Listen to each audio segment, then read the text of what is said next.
ജീവിതത്തിൽ ചില ദിനങ്ങളൊക്കെ പലർക്കും മറക്കാൻ പറ്റാത്ത ഓർമ്മകളുള്ള ദിനങ്ങളായി മാറും. മരണം വരെ ആ ദിനങ്ങൾ അങ്ങനെ തന്നെയാക്കും. കോഴിക്കോട് ഒളവണ്ണയിലും ജൂൺ 22-ാം തീയതി മറക്കാനാകാത്ത അനുഭവമായ ഒരാളുണ്ട്. രക്ഷാപ്രവർത്തകനായ നാഗത്തുംപാടം നടത്തിൽ അസീസാണ് ജൂൺ 22-ാം തീയതി ഒരിക്കലും മറക്കാനാകാത്ത ദിനമായത്. കടന്ന ജൂൺ 22-ാം തീയതി ഇന്നും അബ്ദുൾ അസീസ് ഇന്നലെ കഴിഞ്ഞതുപോലെ ഓർത്തുവെക്കുന്നുണ്ട്. 2001 ജൂൺ 22-ന് രാമനാട്ടുകരയിൽ സുഹൃത്തിന്റെ മകളുടെ വിവാഹത്തിന് പന്തലിടുമ്പോഴാണ് തൊട്ടടുത്ത വീട്ടിൽ ആ ഫോൺ വിളി എത്തുന്നത്. കടലുണ്ടിയിൽ ട്രെയിൻ പുഴയിലേക്ക് മറിയുകയും നിരവധി പേർ വെള്ളത്തിൽ മുങ്ങിയെന്നതും. ഉടൻ തന്നെ അസീസിന്റെ മനസ്സിലെ രക്ഷാപ്രവർത്തകൻ ഉണർന്നു. ഒട്ടും വൈകാതെ കടലുണ്ടിയിലേക്ക് കുതിച്ചു. അവിടെ എത്തിയപ്പോൾ ആരുടെയും കരളലിയിപ്പിക്കുന്ന കാഴ്ചയാണ് അസീസും കണ്ടത്. വെള്ളത്തിലേക്ക് മുങ്ങിത്താഴുന്ന ട്രെയിനിന്റെ ബോഗികളിലെ മനുഷ്യജീവനുകൾ. ഉടൻ തന്നെ കിട്ടിയ ആയുധങ്ങളുമായി വെള്ളത്തിലേക്ക് എടുത്തു ചാടി. രക്ഷിക്കാൻ പറ്റുന്ന 15 പേരെ മറ്റുള്ളവരുടെ സഹായത്തോടെ പുറത്തെത്തിച്ചു. 28ഓളം മൃതദേഹങ്ങളും ബോഗികളിൽ നിന്ന് പുറത്തു കൊണ്ടുവന്നു. തൊട്ടടുത്ത് വീടിന്റെ വർക്ക് നടക്കുന്നതോടൊപ്പം കമ്പിപ്പാരയും അതുപോലെ സ്കാൻ ഉൾപ്പെടെയുള്ള സാധനങ്ങൾ എടുത്തു. ഓരോ ഐകളും വെട്ടി മാറ്റി മുറിച്ച് വളച്ചിട്ടാണ് ആളുകളെ പുറത്തേക്ക് കൊണ്ടുവന്നത്.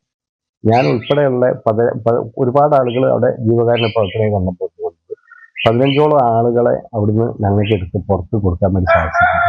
പിന്നെ ആളുകൾ മുഴുവനും ആ ഭൂമി ആളുകൾ ഇറങ്ങുന്ന ഒരു ഭാഗം വെള്ളത്തിലേക്ക് ചളിയിലേക്ക് താഴ്ന്നു പോയതാണ്.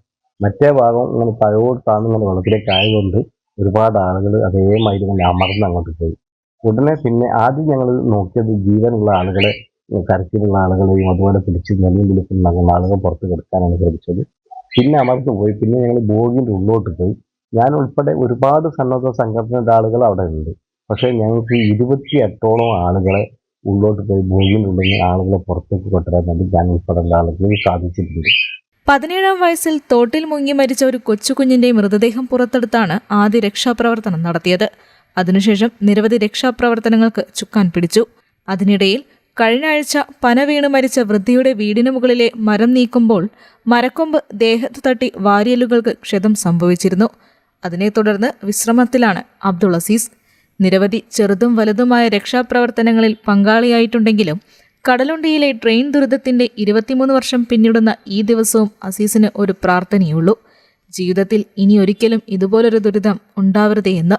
വെള്ളത്തിൽ മുങ്ങുന്ന ബോഗികളിൽ നിന്നും ജീവനുള്ള മനുഷ്യർ രക്ഷയ്ക്കു വേണ്ടി കൈമാടി വിളിക്കുന്ന ആ കാഴ്ച ഇന്നും അസീസിന്റെ മനസ്സിൽ നോവായി നിൽക്കുന്നുണ്ട്.